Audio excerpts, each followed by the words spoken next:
Greetings, I'm MJ. I'm the parent educator here at CFLS, and I decided to record this session tonight of our nurturing parenting curriculum. Tonight, we are talking about the growth and development of children. So, I'll be sharing my screen, going through information related to child development and how we can help our children by providing a nurturing atmosphere, a nurturing environment that supports their growth and development. So I'm going to jump right into it. And of course, if you have any questions, when you see this session, wherever you see this session, you can definitely hit me up, send me an email or anything like that. Mommy. Hello, little one. My little baby, you have a question for mommy? What's your question, babe? Where the people, Mom? Where the... All right. So I'm going to share my screen. Thank you, little one. You can see my screen there.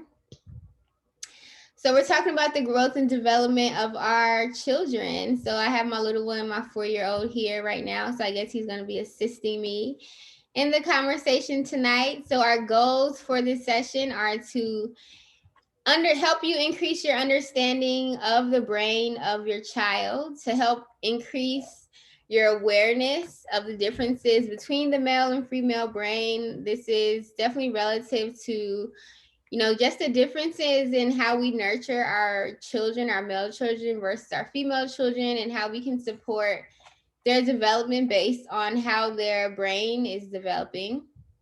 Increase awareness and knowledge of stages and growth of development. So we'll look at some critical windows that you can use to guide your little one in their development. And we'll also increase skills in understanding and handling developmental issues in child development. So if you have any questions, thinking about anything that we talk about, and if you want to, get support in your child's development, definitely let me know. If you have any questions related to any of the content tonight that we share, related to your own child's development. So let's get into the brain development. Brain development. So, understanding the stages of growth and development in children is critical to providing an environment that fosters success and pride in children's accomplishments. This helps to build their self-worth. And it's established very early in life. So really thinking about the importance of supporting our child's self-worth by giving them a developmentally appropriate environment. So the child's brain, our children's brain, are a work in progress. They're developing. I believe children's brain develop well into adolescence, onto up to age 25. So our children, especially when they're young, especially toddlers, especially babies, their brains are still a work in progress. So we do have to keep that in mind. And their brain development depends on the experiences that they have growing up. There are prime times called critical windows, like I mentioned, when parts of a child's brain acquire certain skills. So we do want to honor these critical windows, be cognizant of these critical windows so that we can help and support our child develop appropriately, as best they can. So parents play a role in affecting the way children's brain development develops by the parenting practices that they use. So when we think about nurturing parenting, providing children with, again, an atmosphere and environment where, their self-worth is affirmed and they're supported and nurtured, it really does help to support not only their spiritual development, but also their brain development and their physical development. So let's look at some parts of the brain. So the cerebellum is responsible for balance. It's responsible for movements such as dancing, kicking a ball, or coordination is responsible for that.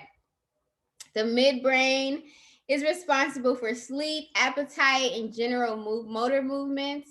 arousal response, and appetite. The limbic system is responsible for emotions, long-term memories. The cortex is responsible for decision making and processes incoming information, I should say. So it's also responsible for hearing, for speech, for language development, problem solving, and the complex thinking function. So being aware of these different parts of the brain in children can help us to better understand where they are in their development. So at certain ages, these parts of the brain may not be as developed in our child. So, if, for instance, if a child's brain isn't developed in their limbic system, they are less likely to be able to control their emotions or express their emotions and things like that. So you do want to be aware of where your child is in their development and also what you can do to support, their development in these areas. If they were struggling in any areas, you can do things to support them in their growth and development.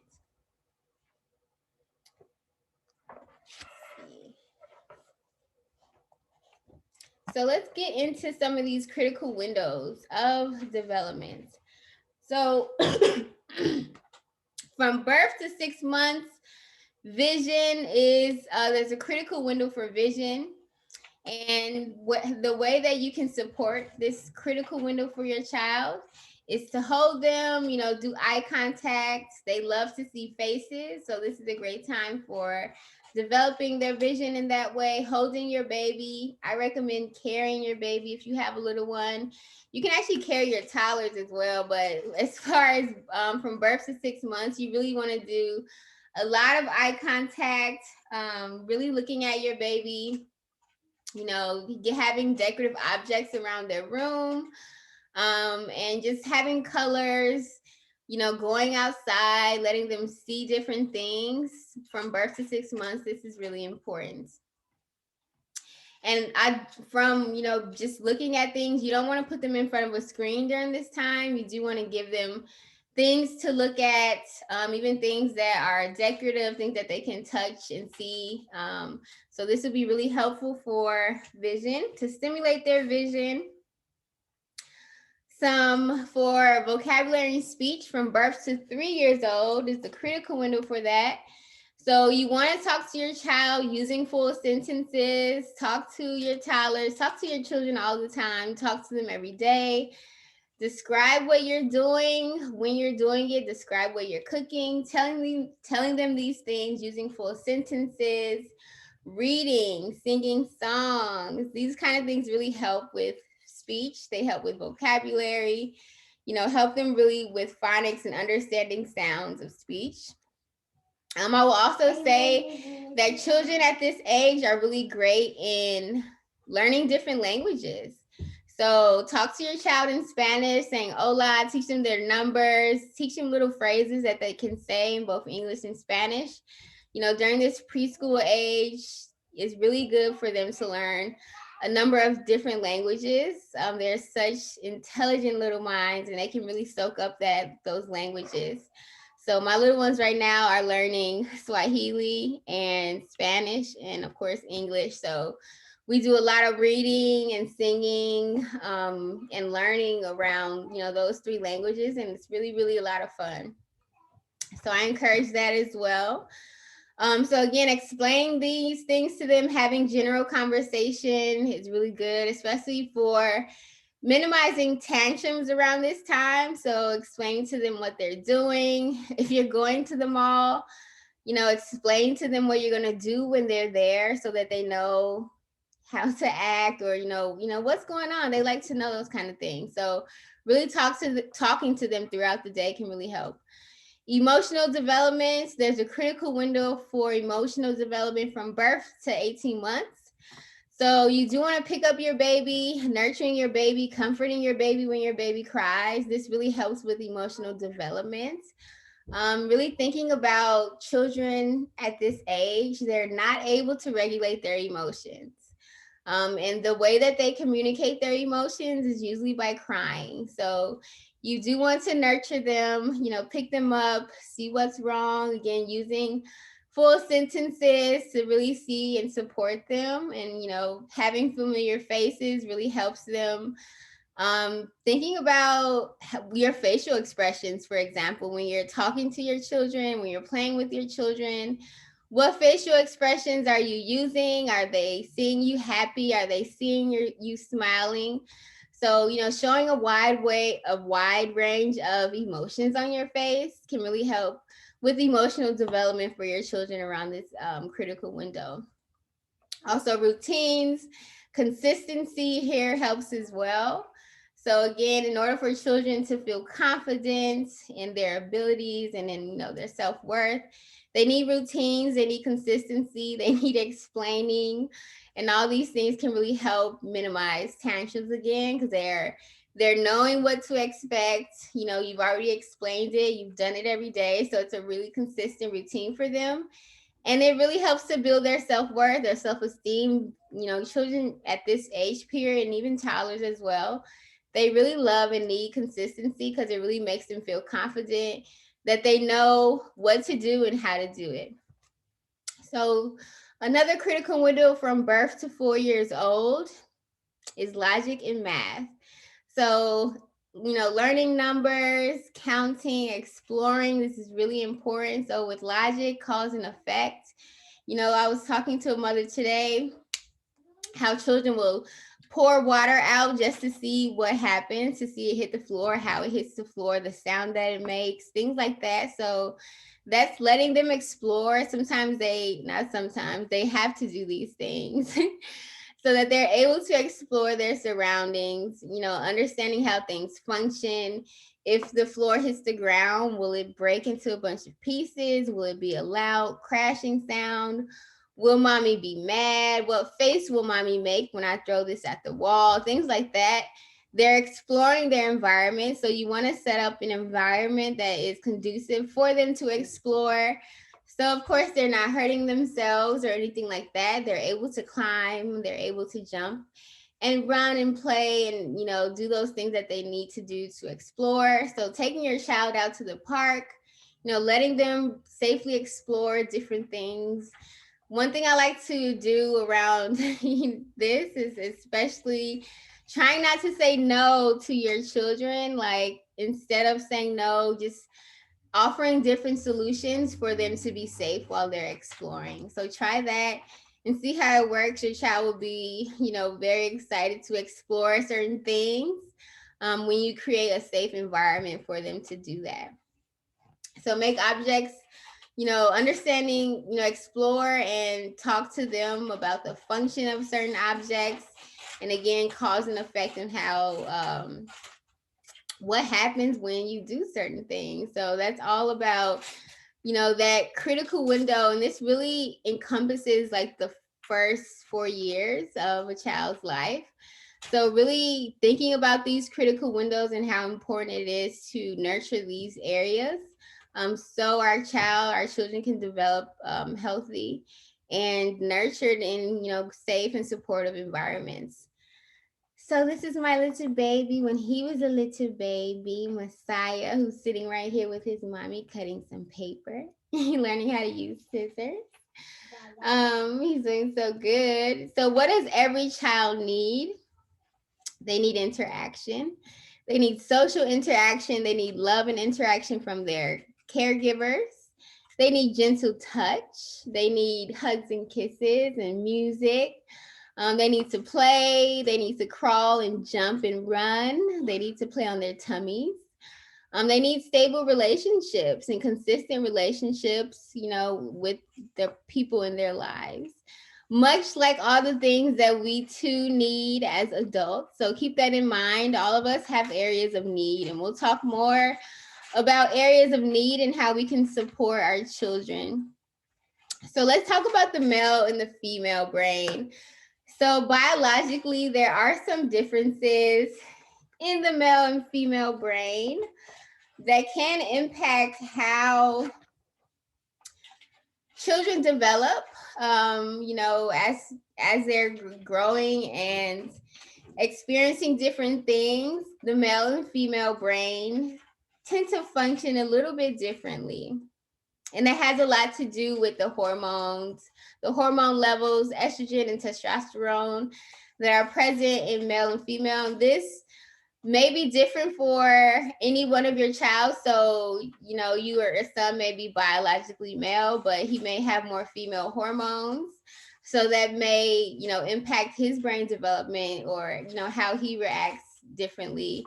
So this may not be, um, you know, for every child. Every child is unique, is what I'm trying to say. So all of our children are unique. We all have different chemical makeups and things like that. So speaking very broadly, the male and female brain are different.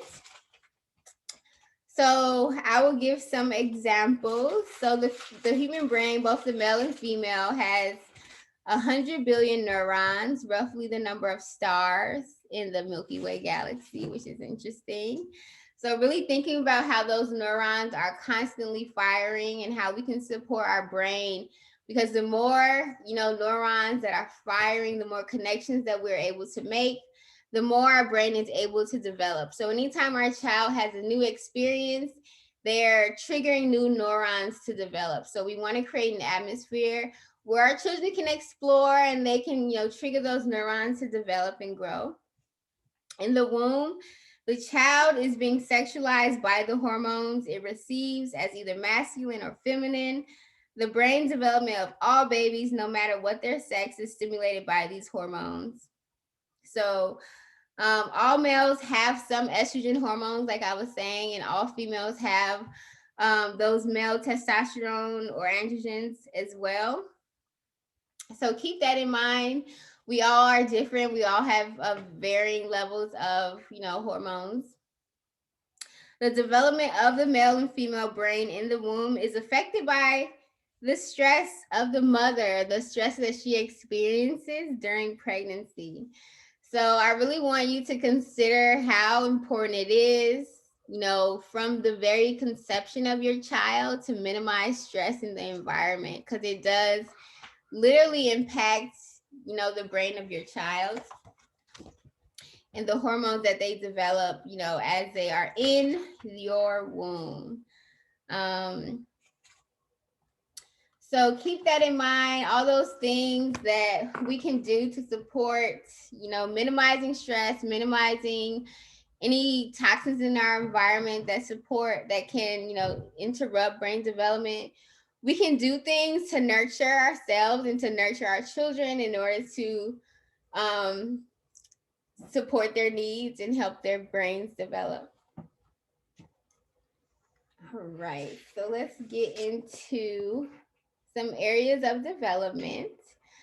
Before we get into these areas of development, I want to do a quick game, a little true and false for you here. You want to play a game with your mom? So we're going to play true or false. So this is about the male and the female brain. Let me know what you think is true, what you think is false. Okay, you ready? Yeah. All right. So males tend to be more patient than females. What do you think? You think that's true or false? You think it's true or false? True. Messiah says it's true that males tend to be more patient than females. Unfortunately, little boy, that is incorrect. That's actually a false statement, babe. So men take action first and talk second. Women are just the opposite. Lower levels of serotonin and oxytocin in the male brain are responsible for this trait. So if you aren't familiar, oxytocin is the love hormone that mothers make after the birth of their baby. It helps with nurturing, it helps with bonding. So males naturally make less oxytocin in their brain. So they tend to be less patient than women. But again, that depends, on everyone is unique. So that's a little true and false. Let's try another one. So let's see. We did males. No, let me do another one. Males would prefer to read a book rather than play football or video games. You think that's true or false? That males would rather read a book? True. Messiah says it's true. but the book says here that it's false. But again, this can depend on, everyone's unique. Since the male brain is devoting more cortical areas to spatial and less cortical areas to word use or production, females are just the opposite. But yeah. Do you know a lot of males who tend to read more and play less video games? I don't. Um, but let me know if you do. So those are some true and false statements. Let me know what you think about them. There are a ton more here that I think are very good, interesting conversation starters, especially if you have a if you're in a male-female partnership. These are some good male true and false questions to talk about, to really understand just how different the male and female brain is from one another, and the kind of conflicts that they may cause in family type situations.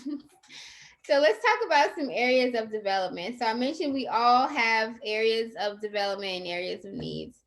So some areas of development for children: physical development, intellectual development, language development,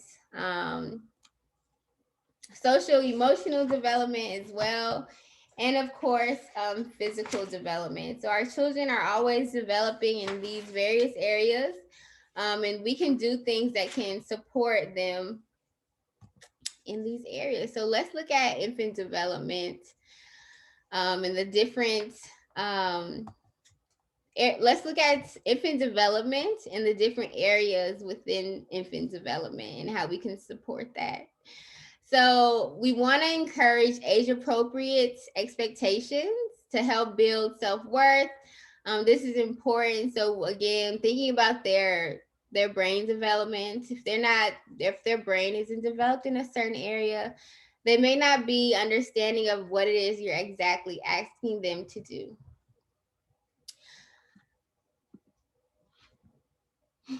You cutting? Little one was cutting. Okay, so some physical areas that you want to think about. So children at this age, they have automatic reflexes, sucking reflexes, sucking their fingers, teething, picking things up and then dropping them. This is a really big thing that little ones do, really because they don't have the physical strength, and also because they like to explore and see the cause and effect. Crawling, practicing walking. And for intellectual development, children at this age, infants, they're recognizing voices and faces. Again, that's why eye contact is so important at this age.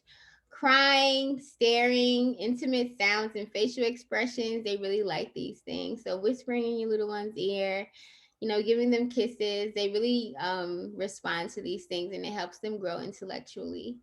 Language for them right now is crying, babbling, and imitating sounds. So this is how they're communicating with you. So you want to talk to them back when they're babbling at you. Talk to them in full sentences. You can read books to them out loud. Really engage them in conversation like you would anyone else. Social emotional development for infants right now, they're really attracted to the high-pitched voices. It's called Mother Reese. It's called Mother Reese. Come here, little one.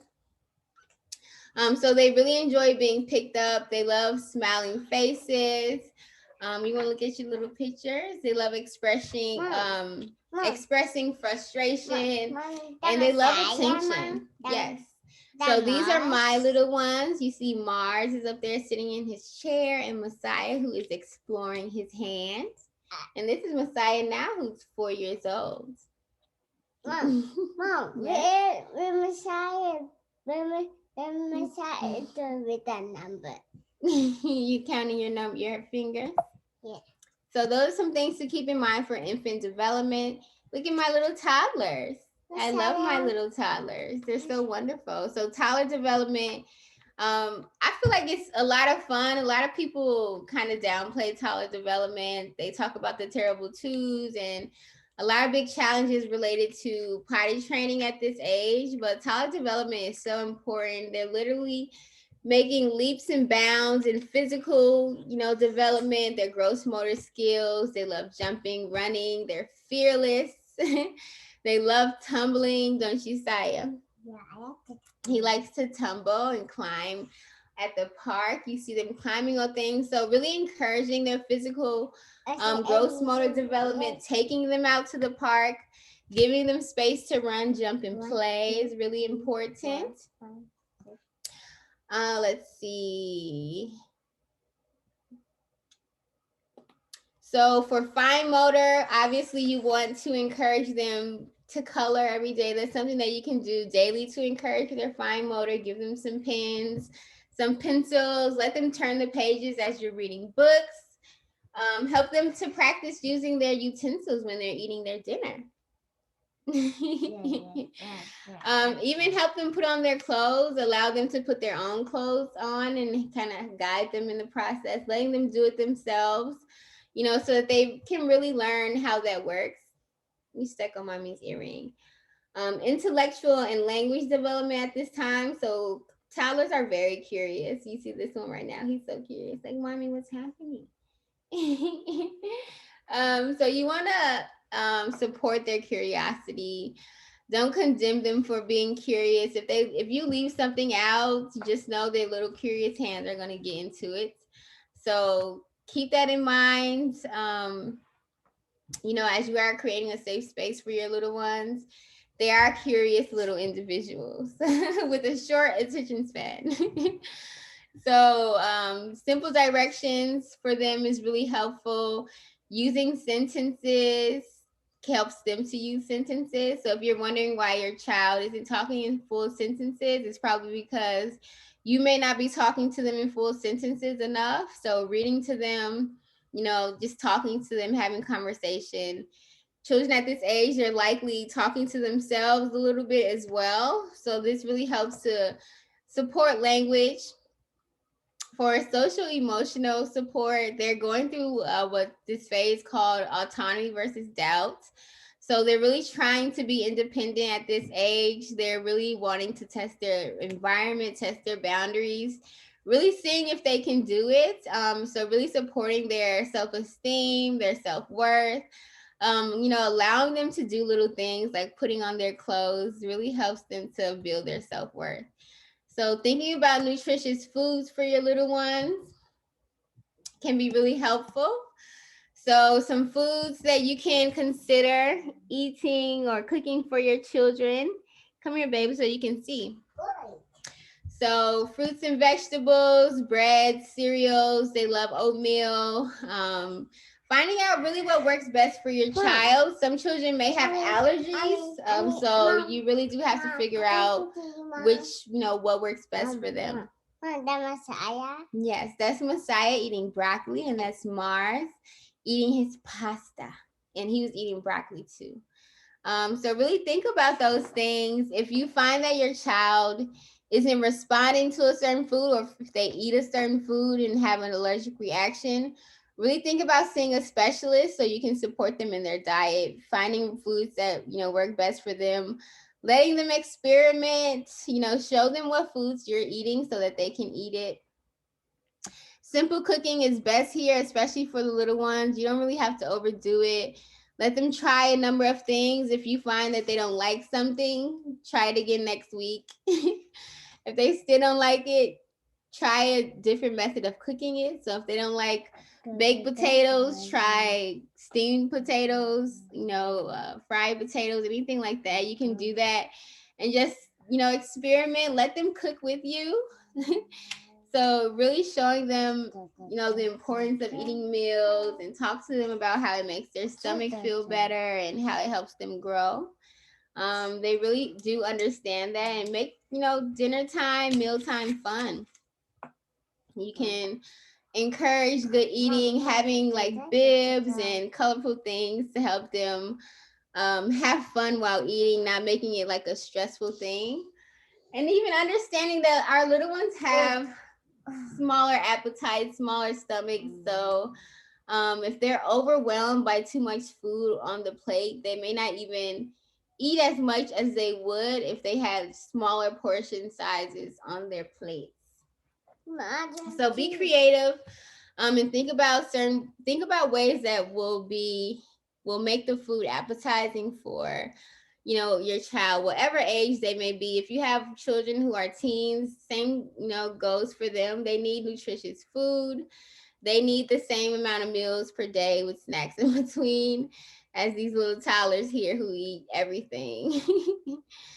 So definitely serve your little ones nutritious food, fruits and vegetables, drink lots of water, encouraging drinking lots of water.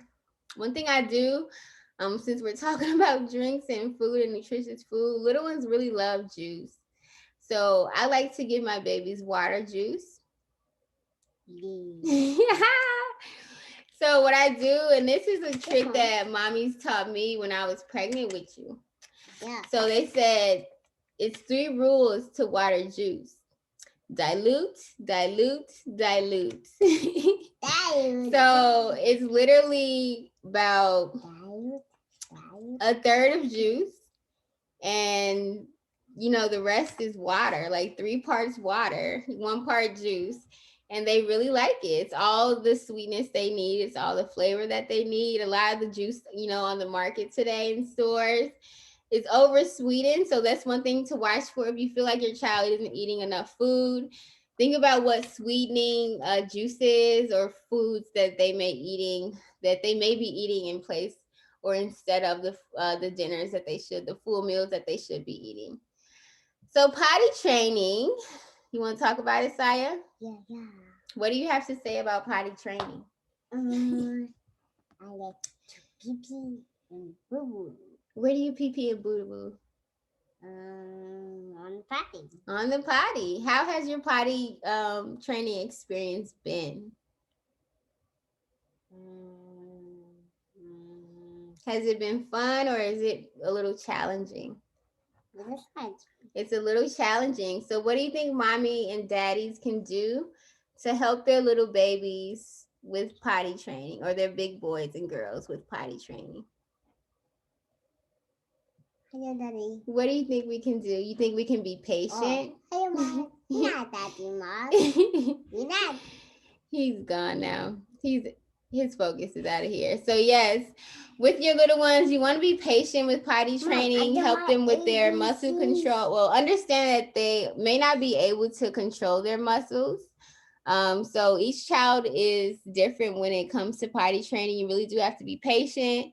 Talk to your little ones, ask them if they're ready to potty train. This can be a good indication, or ready to use the potty. This can be a good indication of, whether they're ready or not. So really observing their behavior, thinking about their age. Some children, some girls at 2 years old are able to potty train. Some boys at 2 years old may not be able to potty train. They may not be developmentally there yet. I've seen this with, a lot of parents, that girls potty train easier than boys. So keep that in mind. If you have boys, you may want to start training them a little sooner, a little longer, or a little earlier to kind of help them understand.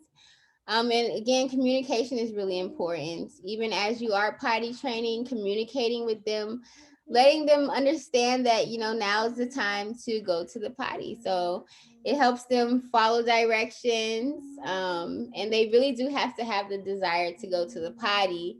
Like this one who didn't really have the desire until he was 4. So we waited for a long time. Saya was potty training for a while. Was that a little hot on your hand? Huh? Was that a little hot on your hand? Yeah. You may not want to touch that bit. No. So they really do have to have the desire to potty train. Like if they don't have the desire to, and you're constantly like drilling and trying, you have to be patient. Like they will tell you when they are ready, most likely, or they will go when they're ready. And that's just kind of how it goes. There are specialists who do support families with potty training. Like if you really have a difficult time with it. And for me, that was like a big thing. Potty training was a challenge for us, wasn't it, Saya? Yeah. But Saya finally got it when he, literally the day he turned 4 years old, he was like, I'm going to the potty now. So he's been doing such a wonderful job ever since. But again, if you have boys, and I have another one, I recommend starting a lot sooner to kind of help them get it, because it may take them a lot longer to really have that desire and that understanding of going to the potty. So let's think about some child safety. You ready to think about some child safety, little one? So what can we do to keep our children safe? There are a number of things that we can do. So physical harm. Sorry, babe. Physical harm. We want to keep our child safe physically, emotionally, and obviously from any sexual harm as well. So when we talk about physical harm, this may address areas in the home. Okay, go see Mars then. We'll be going to bed soon. I want to say right here. You want us to go play with Mars? Here, you can write it right there on the floor for mommy. Thank you, babe. So thinking about physical harm, really keeping your home safe, child-proof your little home, child-proof your home, child-proof your child's room, making sure to pick items for your babies, for your toddlers, even toys that are safe for them to play with. This could even mean, making sure that there aren't any toxins in your child's toys, any mold or anything like that in your child's, toys, their bath toys, little things like that you really want to be cognizant of. Those electric sockets, we know to plug those up, making sure that children are safe on stairs if you have stairs.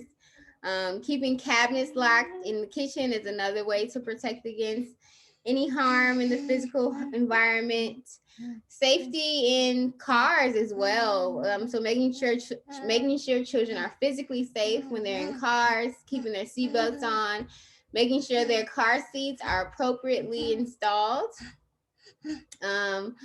And physical harm even from peers and strangers. So we want to protect our children from whoever may be in the environment. So knowing where our children are is really important. This is Moss. Say hi, Moss. Hi. So emotional harm, we want to keep our little ones safe. Oh, so physical harm, I want to mention also babysitters, daycare centers, preschools, schools, period. You want to make sure you're picking quality schools, quality teachers that protect, children, keep children safe. So get your references for your babysitters, do your background checks. Even when you do your background checks, get some word of mouth. And do all that make sure your child meets their babysitters before you kind of leave them with them, so that your child feels safe and supported in that. Right, Mars? Mm-hmm. So emotional harm, this is especially important in today's period in time when we're on the internet, our children are on the internet. So I'm going to give Mars this rose quartz that make you feel better as we're winding down. Mm-hmm. Yeah, winding down. So keeping your child safe on the internet, keeping them safe from bullying, harassment, that's present online, media, watching, being aware of what your children are exposed to on TV. Girl, I would say social media again. Thinking about the violence that they may be seeing on TV. If you're watching the news, in front of your children, that's something to keep in mind as well. They do soak up that information. So, making sure to supervise your child's screen time to protect against any emotional harm. What you need, babe? So sexual harm. So educate your child about their body parts. This starts at a very young age. Teaching them about, appropriate touch, teaching them to be assertive, teaching them to respect their own bodies. They'll also model your own behavior as well. So talk to them about personal space, talk to them about good and bad touch, and talk to them, about other people's bodies as well. So there are a number of great books that you can get to support them in learning about their bodies, protecting them from sexual harm. And this can be, from other people in their environment, family members, friends. So you do want to be cognizant of anyone regardless of their relation to your child. So that is all for tonight. Feel free to contact me if you have any questions, if you have any concerns, if you want to talk more about your child's development and how you can nurture and support them in that. Please contact me. I would love to hear from you. If you have any questions, definitely let me know. And I will be back, of course, doing more parent education. If you enjoyed this, please let me know. And I look forward to doing more sessions with you, and maybe my little ones will drop by and do some more teaching with me as well. So I hope you enjoyed this. And it's bedtime for my little one. So we will be seeing you all again soon. Thank you so much. And best of luck in your nurturing parenting journey. Bye bye.